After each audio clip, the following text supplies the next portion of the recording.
पापा, मुझे रवि से शादी करनी है। बेटा, रवि का घर गांव में है तो गांव में कैसे रहेगी?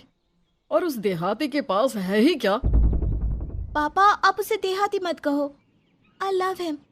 और अगर हम किसी से प्यार करते हैं तो उसके लिए हर वो काम करना जायज़ है जो हम कर सकते हैं। बात तो तेरी ठीक है बेटी, लेकिन रोते हुए फिर मेरे पास मत आना। डोंट वरी पापा, बस रवि से शादी करवा दो। इसके बाद किंजल और रवि की शादी हो जाती है और रवि किंजल को ब्याह कर अपने गांव ले आता है। रवि, हम कहाँ आ गए हैं? ये इतनी गंदी बदबू कैसी आ रही है?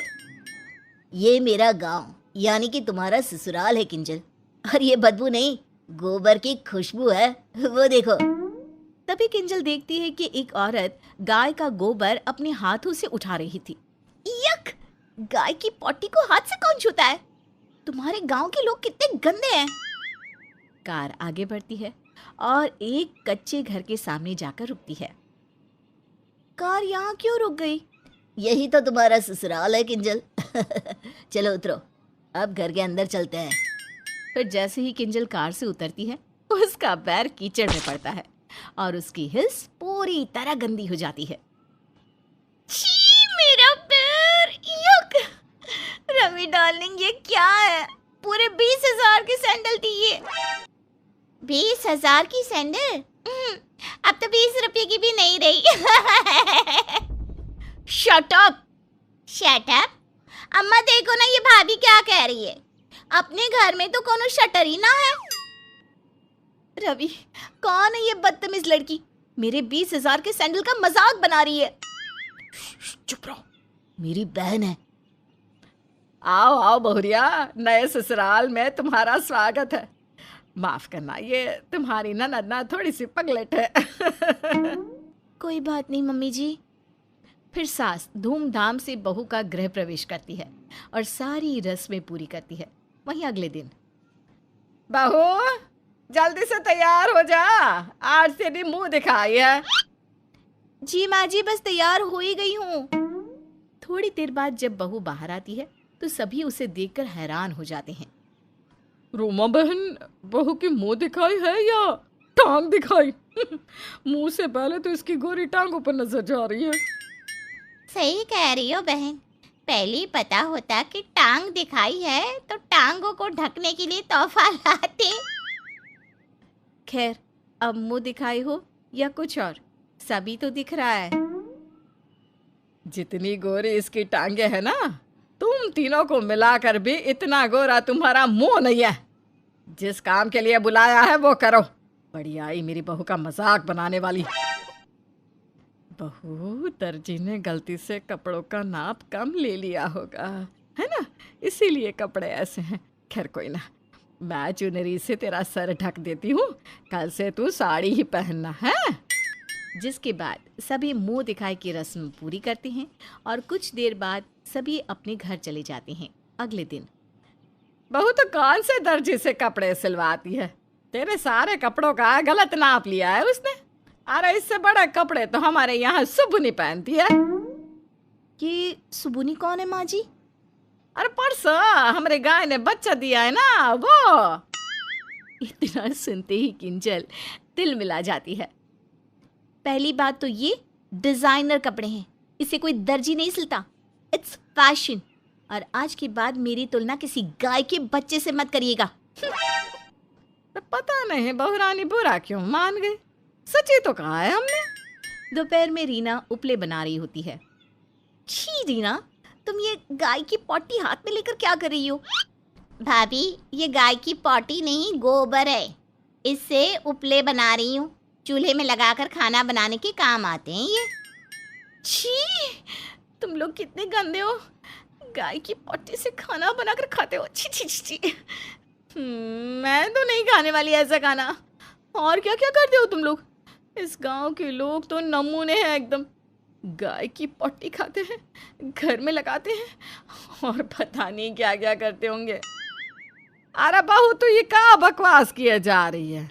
तुझे पता भी है कि तू क्या बोल रही है?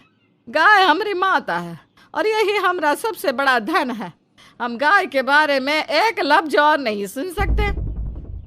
गाय तुम्हारी माता है, इसके सिवा यहाँ किसी को कुछ नहीं आता है। ये गांव और गांव के गवार लोग। फिर किंजल वहां से तिल मिलाकर चली जाती है। अगले दिन रवि डार्लिंग, देखो ना मेरी हिल्स जाने कहाँ गायब हो गई, कहीं मिल ही नहीं रही। देखो जान, यहीं कहीं होगी। हाँ, तुमने तो मुझे बीघे भर की कोठी में लाकर रखा है ना कि मेरी हिल्स घर में ढूंढने से मिलेगी ही नहीं। 2 कमरे की झोपड़ी है, उसमें से एक कमरे में तो जानवर बांधे हैं। फिर कहाँ चली गई तुम्हारी हिल्स? तभी सास वहां आती है। नाई की बहुरिया, बहुत बहुत थैंक थैंक यू?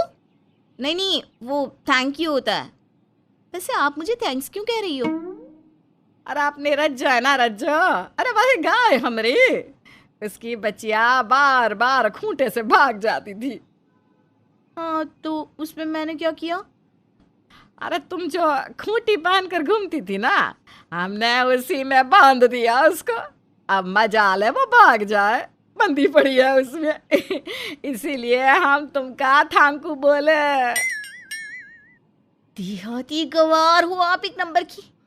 पता भी है 20,000 की हिल्स थी वो। तुम हमको देहाती गवार बोली? अंग्रेजी चिड़िया है, अंग्रेज की बेटी। तुमको तो हम अभी बताते हैं। फिर दोनों सास बहू में तू मैं छिड़ जाती है और दोनों में बहुत झगड़े होते हैं।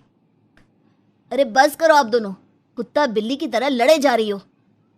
अरे बेटवा, वो कुत्ता बिल्ली नहीं, टॉम और जेरी होता है। हाँ हाँ, क्या बात है, मेरी देहाती सास को इतना तो पता है। अरे तुमने हमको फिर से देहाती कहा है। जिसके बाद फिर दोनों में झगड़ा हो जाता है और रवि जैसे तैसे दोनों को शांत करवाता है। रात के वक्त कमरे में रवि, मैं यहाँ नहीं रह सकती यार। एक तो 2 कमरे की झोपड़ी, ऊपर से कोई सुख सुविधा नहीं है यहाँ पर। मायके में रानी बनकर रहती थी, यहाँ तो नौकरानी जितनी बेइज्जत नहीं है। और यहाँ के लोग कितनी गंदगी से रहते हैं। किंजल, गांव के बारे में कुछ भी मत बोलो। मैं भी यहीं पला बड़ा हूँ, और तुम्हें तो पहले से ही पता था कि मैं गांव में ही रहता हूँ। तब तो तुम्हें कोई दिक्कत नहीं थी। तुम ही कहती थी कि प्यार के लिए मैं एडजस्ट कर लूंगी। अब क्या हो गया? तुम क्या कहना चाहते हो रवि, कि मेरी चॉइस गलत है? बिल्कुल नहीं, मैं कभी गलत नहीं हो सकती। तो क्या मैं गलत हूँ? हाँ, तुम ही गलत हो। इतनी गंदी जगह लाके रख दिया है मुझे। अरे ये इंसानों के रहने लायक जगह भी है क्या भला? ऊपर से तुम्हारे देहाती घर वाले हिल्स को खूंटा समझकर गाय के बच्चे को बांध दिया। मेरे कपड़ों की तुलना उस गाय के बच्चे से करते हैं। सही तो कहते हैं, गांव में ऐसे कपड़े नहीं पहने जाते। यहाँ रहना है तो यहाँ के तौर तरीके से ही रहना होगा। जिसके बाद दोनों में बहुत झगड़ा होता है और दोनों एक दूसरे से बात तक नहीं करते। अगली सुबह माँ जी, ये लोग लोटा लेकर कहाँ जा रहे हैं? झाड़े। यू मीन टू से टॉयलेट? हाँ बहुरिया, वो का है ना, हमारे गांव में शौचालय नहीं है, इसलिए सब खेतों में ही जाते हैं। अब तू भी जल्दी चल, वरना उजाला हो गया तो जगह नहीं मिलेगी। मैं ऐसे खुले में नहीं जा सकती। घर में बाथरूम बनवाओ। बेशरम लड़की। अरे घर में तुलसी होता है, घर में कैसे शौचालय बनेगा? है वहीं खुले में शौच और घर में बाथरूम बनाने को लेकर एक बार फिर दोनों सास बहू में छिड़ जाती है जंग। और घर में आए दिन किसी न किसी बात पर कलेश होना आम बात हो गई थी। कभी पति पत्नी में झगड़ा होता तो कभी सास बहू और ननद में, जिससे रवि बहुत ही ज्यादा परेशान हो जाता है। कई मामलों में बीवी सही होती थी तो कई मामलों में घर वाले। अब रवि को ये समझ में नहीं आ रहा था कि वो दोनों को समझाए तो कैसे समझाए। किंजल सुनो ना, चलो आज कहीं घूमने चलते हैं। क्या बात है, आज बड़ा मस्का लगा रहे हो? देखो, अगर घर में एडजस्ट करने को लेकर बहलाने या फुसलाने आए हो ना, तो ये भूल जाओ, मुझसे नहीं होगा ये। ऐसा लगता है कि किसी कबाड़ खाने में लाके रख दिया है मुझे।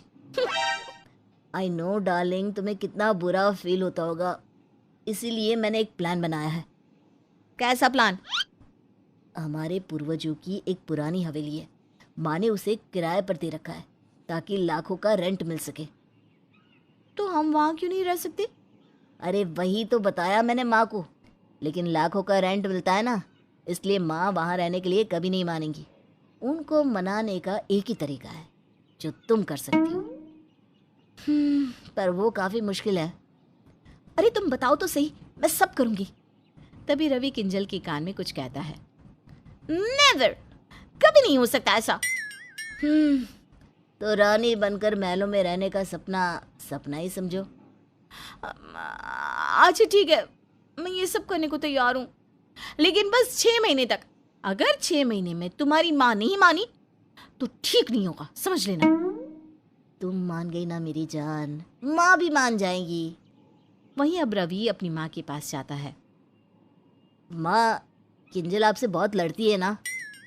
अरे मैं तो उस शहरी बहू से बहुत परेशान हो चुकी हूँ, ना जाने कब यहाँ के तार तरीके समझेगी वो। माँ वो समझ जाएगी, लेकिन आपको भी कहीं ना कहीं उसकी कही बातों को समझना होगा। अगर मेरे बहू मेरे मुताबिक रहती है तो मैं उसे बेटी से भी ज्यादा प्यार करूंगी, पहले वो समझे तो। अगले दिन सुबह सुबह किंजल सास के पास आके उनके पैर छूती है। शहरी बहू को सर से पैर तक साड़ी में ढकी हुई देखकर सास बहू हैरान होती है। सासू माँ, आशीर्वाद दीजिए।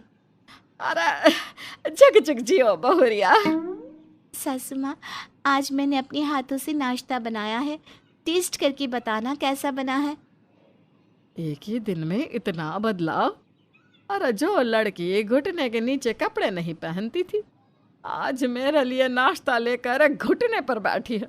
वाह क्या बात है। इस तरह किंजल हवेली में रहने की लालच में अपनी सास की खूब सेवा करती है। वहीं किंजल से खुश होकर उसकी सास भी उसके मन मुताबिक के काम करने लगती है और धीरे धीरे कच्ची झोपड़ी से उनका पक्का मकान बन जाता है और घर में ही वॉशरूम भी बन जाता है। फिर एक दिन, भाभी कपड़े धोने जा रही हो तो मेरे भी कपड़े ले लो, बहुत गंदे हैं। ठीक है रीना। फिर किंजल ढेर सारे कपड़े लेकर उसे धोने चली जाती है। बेचारी मेरी बहू, इतना सारा कपड़ा रोज अकेले कैसे धोती होगी। रवि जा जाके अभी वॉशिंग मशीन लेकर आ, अब मैं अपनी बहू को और हाथ से कपड़े धोने नहीं दूंगी। और इस तरह अब धीरे धीरे घर में सारी सुख सुविधा वाली चीजें आना भी शुरू हो जाता है। ऐसे ही 6 महीने बीत जाते हैं। किंजल, माँ तो वो हवेली हमें देने के लिए नहीं मानी। अब तुम चाहो तो मुझे और इस घर को छोड़कर जा सकती हो। आई एम सो सॉरी, तुम्हें 6 महीने इतनी परेशानी झेलनी पड़ी। चलो जल्दी से सामान पैक कर लो, मैं तुम्हें तुम्हारे मायके छोड़ाता हूँ। अरे ऐसे कैसे? ऐसे कैसे क्या? अरे चलो जल्दी करो वरना ट्रेन छूट जाएगी। फिर रवि जल्दी जल्दी किंजल का सामान पैक करके उसे घर से ले जाने लगता है कि तभी, अरे बहू को कहाँ लेकर जा रहा है रे? सासू माँ समझाओ ना इनको। भले ही आप हवेली देने के लिए नहीं मानी तो क्या हुआ, मैं इस घर में भी रह लूंगी। देखो ना, ये जबरदस्ती मुझे मायके छोड़ने जा रहे हैं। भाभी आप यहाँ इस गांव में और कैसे रह सकती हैं? अरे वही तो मैं भी इसे समझा रहा हूँ। जिसके बाद दोनों यानी कि ननद और पति हंसने लगते हैं। अरे बेटा बस कर ना, अब तुम दोनों बहू की टांग खींचना बंद करो। क्या मतलब सासू माँ? अरे बहू, रवि हम दोनों को सबक सिखाना चाहता था, इसलिए ये सब इसकी चाल थी। और इस 6 महीने में हम दोनों सास बहू ने एक दूसरे की हर बात मानी, जिससे हम दोनों के बीच में होने वाले झगड़े खत्म हो गए और सही और गलत के बीच का अंतर हम दोनों को समझ में आ गया। सही कहा माँ जी आपने। और देखिए ना, मैं हवेली की लालच में ये सब कर रही थी और मेरा घर तो अब खुद ही हवेली जैसा बन गया है। और इस तरह शहर की बहू भी गांव में एडजस्ट भी हो जाती है और अपने गांव वाले ससुराल को भी थोड़ा एडजस्ट करवा लेती है। और दोनों की तरफ से थोड़े थोड़े एडजस्टमेंट से सभी हंसी खुशी से रहते हैं।